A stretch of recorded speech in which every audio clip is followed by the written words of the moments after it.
അതെ, 15 ദിവസത്തിനകം എല്ലാ സ്വത്തുക്കളും തുളസിക്ക് ഒഴിഞ്ഞു കൊടുക്കണമെന്നാണ് എനിക്കുള്ള വക്കീൽ നോട്ടീസ്. തുളസി ആ വിവാഹത്തിന് ധൈര്യപ്പെട്ടപ്പോഴേ ഞാൻ വിചാരിച്ചതാ ഇങ്ങനെയൊക്കെ നടക്കുമെന്ന്. ആ വിവാഹം പോലെ തന്നെ ചിലപ്പോ പെട്ടെന്നായിരിക്കും അവൾ വിധവയാകുന്നത്.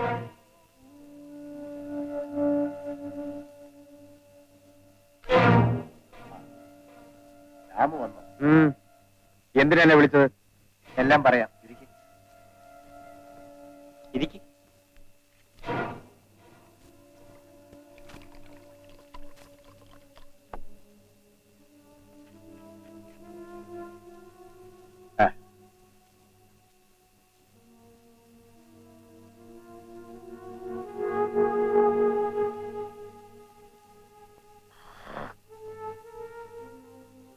വിളിച്ച കാര്യം പറഞ്ഞില്ലല്ലോ. ആ ഇൻസ്പെക്ടർക്ക് രാമുവിനോട് എന്താ ഇത്ര വിരോധം? അവൻ ഇൻസ്പെക്ടറും ഞാൻ തെമ്മാടിയുമായതുകൊണ്ട്. രാമുവിന് ഞങ്ങൾ ആരെങ്കിലും തെമ്മാടിയായി കരുതി? എവിടെ? അങ്ങോട്ട് നോക്കിയേ. നീ നല്ല മനക്കട്ടിയുള്ളവനാണെന്നാ ഞങ്ങളൊക്കെ ധരിച്ചു വെച്ചിരിക്കുന്നത്. പക്ഷെ ഈയിടെയായി നീ നല്ല തൊലിക്കട്ടിയുള്ളവനാണെന്നാ ജനം പറയുന്നത്. എന്താടാ പറഞ്ഞ? ക്ഷമിക്കേ, വേലായുധം മരിച്ചതിന് ശേഷം തങ്കമ്മയെ കാണാൻ ഇൻസ്പെക്ടർ ആ വീട്ടിൽ കയറി ഇറങ്ങി നടക്കുന്നതുകൊണ്ടാണ് ദാസ് പറഞ്ഞത്. ആ തേവിടിച്ചിയുടെ കാര്യം എനിക്ക് കേൾക്കണ്ട. അയ്യോ, അങ്ങനെ പറയരുത്. എത്ര അലവലാതിയായാലും അവൾ രാമുവിന്റെ ഭാര്യയായിരുന്നവളാണെന്ന് ഇൻസ്പെക്ടർക്ക് അറിയാം. അധികാരം കൊണ്ടും ശക്തി കൊണ്ടും രാമുവിനെ തോൽപ്പിക്കാൻ സന്ദർഭം കിട്ടാത്തതുകൊണ്ട് തന്നെയാ കണ്ടടാ പട്ടി എന്ന അർത്ഥത്തിൽ നിന്റെ പെമ്പർനോത്തിയുമായി അയാൾ ബന്ധം വെച്ചുകൊണ്ട് നടക്കുന്നത്.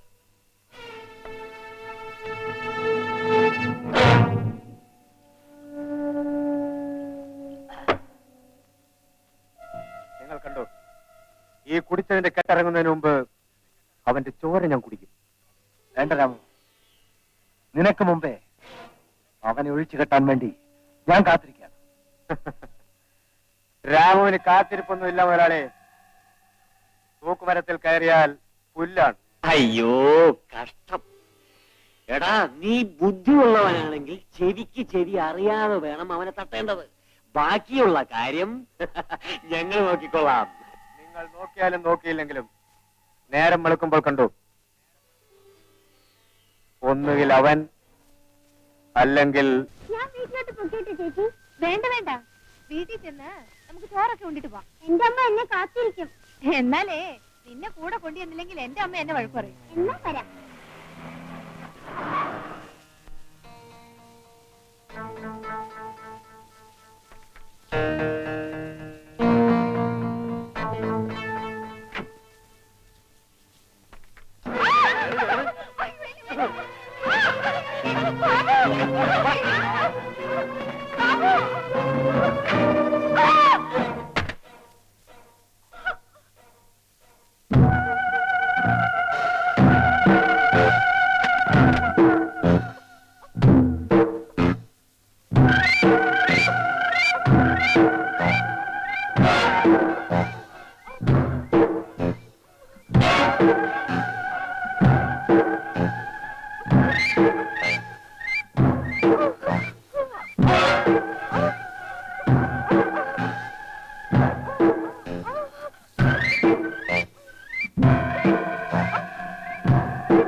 നിന്റെ ചേട്ടനായ ഇൻസ്പെക്ടർ ഉണ്ടല്ലോ, അവൻ ഞങ്ങളെ വെല്ലുവിളിച്ചുകൊണ്ടാണ് തുളസിയെ കൊണ്ടുപോയത്.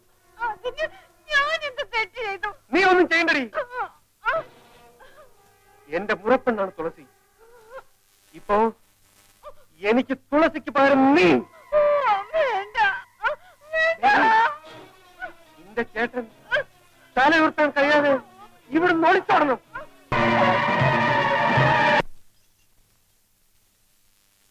അമ്മച്ചി, അമ്മച്ചി, അമ്മച്ചി, അമ്മച്ചി, എന്താണ്? അമ്പലത്തിൽ വരുമ്പോ ചേച്ചി ഒരാളെ കാറിൽ പിടിച്ചോണ്ട് പോയി. എന്റെ ദൈവമേ, മോളെ ബാലത്തിൽ വന്ന് ഫോൺ വിളിക്കും മോളെ, എനിക്ക് വയ്യ.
എന്റെ പൊന്നനിയെത്തി എന്റെ ചേട്ടൻ തോറ്റത് ഇപ്പോഴാണ്.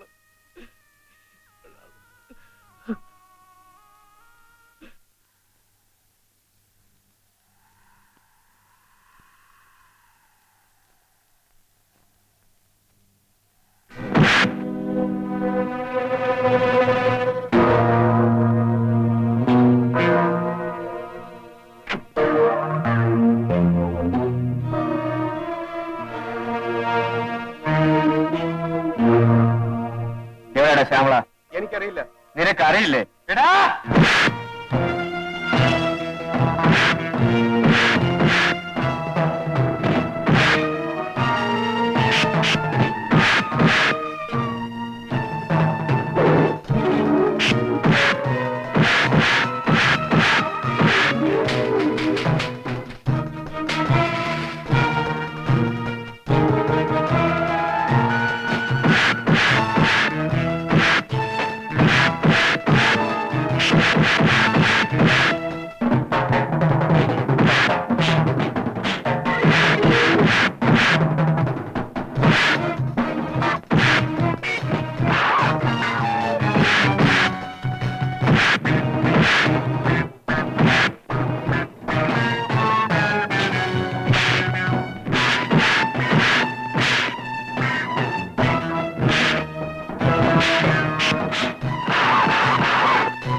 കോൺസ്റ്റബിൾ, അവനെ പുറത്തേക്ക് ഇറക്കാം.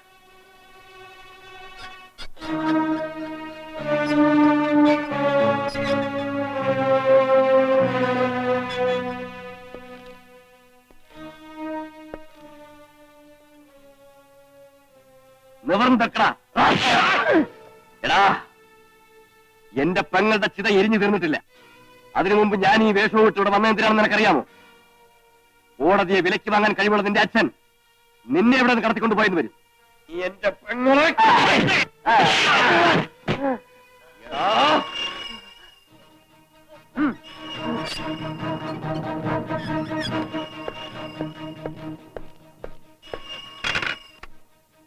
ഹലോ, ശേഖർ സാറോ?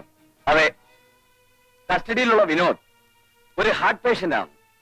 മെഡിക്കൽ ചെക്കപ്പിന് അയക്കേണ്ടി വന്നാൽ അയക്കണം.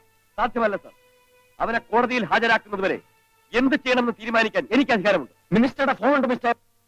മിനിസ്റ്ററുടെ ഫോണോ? ഒരു കാര്യം ചെയ്യണം സാർ, പ്രതി ഒരു മുതലാളിയുടെ മകനായതുകൊണ്ട് ലോക്കപ്പിനുള്ളിൽ ചിലപ്പോ ഒരു പെണ്ണ് വേണമെന്ന് തോന്നിയേക്കും. അതുകൂടി അറേഞ്ച് ചെയ്യണം സാർ. നിങ്ങൾ എന്നെ ഇൻസൾട്ട് ചെയ്യരുത്. I am sorry sir. അവരെ ചെക്കപ്പിന് അയച്ചാൽ തിരിച്ച് ഈ സ്റ്റേഷനിൽ കൊണ്ടുവരാതിരിക്കാനുള്ള കഴിവ് ആ ദിവാകരനുണ്ടെന്നുള്ളത് സാർ മനസ്സിലാക്കണം. നിങ്ങൾ ഞാൻ പറയുന്നത് അനുസരിക്കുന്നുണ്ടോ? സാറിന് അത്രയ്ക്ക് നിർബന്ധമാണെങ്കിൽ ഞാൻ ഇപ്പൊ ചാർജ് ഒഴിഞ്ഞേക്കാം. പക്ഷെ എനിക്ക് നിങ്ങൾക്ക് മേളിൽ SP ഉണ്ടല്ലോ, അദ്ദേഹം പറയട്ടെ.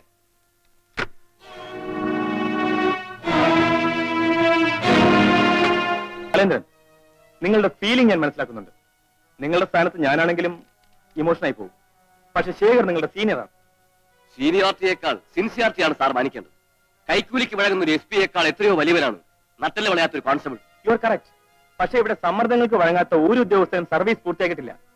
അതുകൊണ്ടാണ് ഞാൻ ശേഖരെ കുറ്റപ്പെടുത്തരുതെന്ന് പറയുന്നത്.